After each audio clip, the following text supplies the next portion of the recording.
Welcome back into another episode of FA's World. And if you haven't already, make sure you hit that subscribe button down below. Let's go ahead and get right into it. We are doing the Raw review episode. Raw kicked off with, of course, Seth Rollins music, walking out with Paul Heyman, Braun Breaker, and Bronson Reed. Heyman cuts a promo and then tells everyone to acknowledge Seth Rollins, hands him the mic. Rollins cuts his promo, and all the men leave the ring. This is followed up by our first Money in the Bank qualifying match in Penta, Chad Gable, and Dragon Lee. Excellent, excellent, excellent triple threat match. One hell of a ride for sure.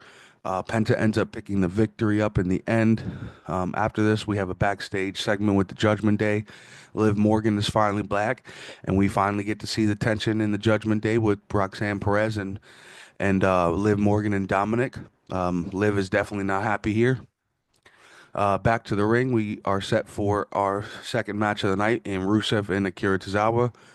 Rusev absolutely destroys Akira. And the winner, of course, in this match is Rusev. And as I said after this match, Sheamus does come out. There is no physicality here, though. Just a stare down in the ring with some words exchanged. Rusev leaves the ring and they continue to stare each other down from the outside.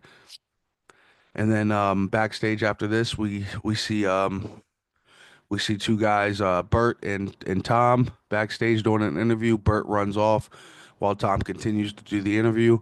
You hear Bert yelling for Tom, and he comes over and he's with the War Raiders. A nice little comedy segment in the back. After this, back to the ring, we have the New Day versus the War Raiders versus the Creed Brothers in an amazing WWE title match that the New Day, of course, retains their titles here in. But prior to the match, though, we did see a backstage segment with Sami Zayn and Jey Uso promo real quick, right before the match started. And also before the match started, there was a major brawl between all these tag teams that the ref had to get everything underway before the match could officially begin. Um, Backstage after this match, we see Io Sky and Kairi Sane. Liv and Raquel would walk up, and Liv would talk her shit. Welcome back, Liv. She's making things interesting upon her return, and Kairi Sane challenges Liv to a match later tonight. Back to the ring, Jey Uso's music hits. He makes his way out. He cuts a promo that's eventually cut off by none other than Gunther.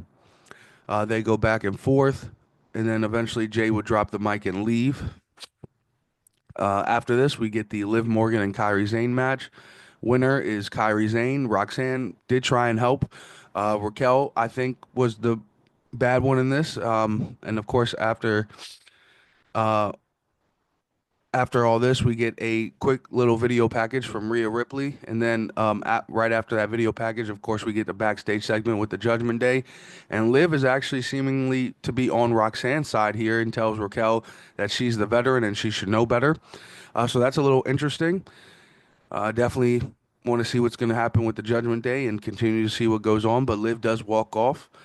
Back to the ring, we have Lyra Valkyria come out. She cuts a promo on Becky Lynch. Becky Lynch would come out during after she cut her first promo, and these guys would go back and forth with their promos.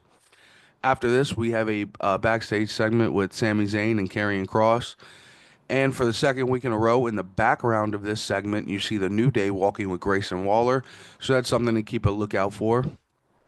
Um, After all this, we are set for Seth Rollins versus Sami Zayn uh, versus Finn in our main event, this main event triple threat match. Seth Rollins, during this matchup, he also walks out with Paul Heyman in this matchup. It's is very interesting as this matchup gets underway. Um, I for sure definitely want to go back and watch this matchup again. This was a wonderful triple threat match. If you guys did not get to see it, I would definitely go back, and this is definitely one to go back and watch for. But of course, the winner in this match is none other than Seth Rollins. I mean, you can't deny what's going on with the stable that Seth Rollins has, of course, here in Bronson Reed and Braun Breaker. I mean, it's absolutely devastating for the rest of the locker room. You got to go up against these two big men, but Seth Rollins, of course, picks up the victory, and he is headed to Money in the Bank. I'll hit y'all with the SmackDown preview later on this week. Until then, just make sure y'all hit that subscribe button, and remember, this is Hefe's World, and you're just living in it.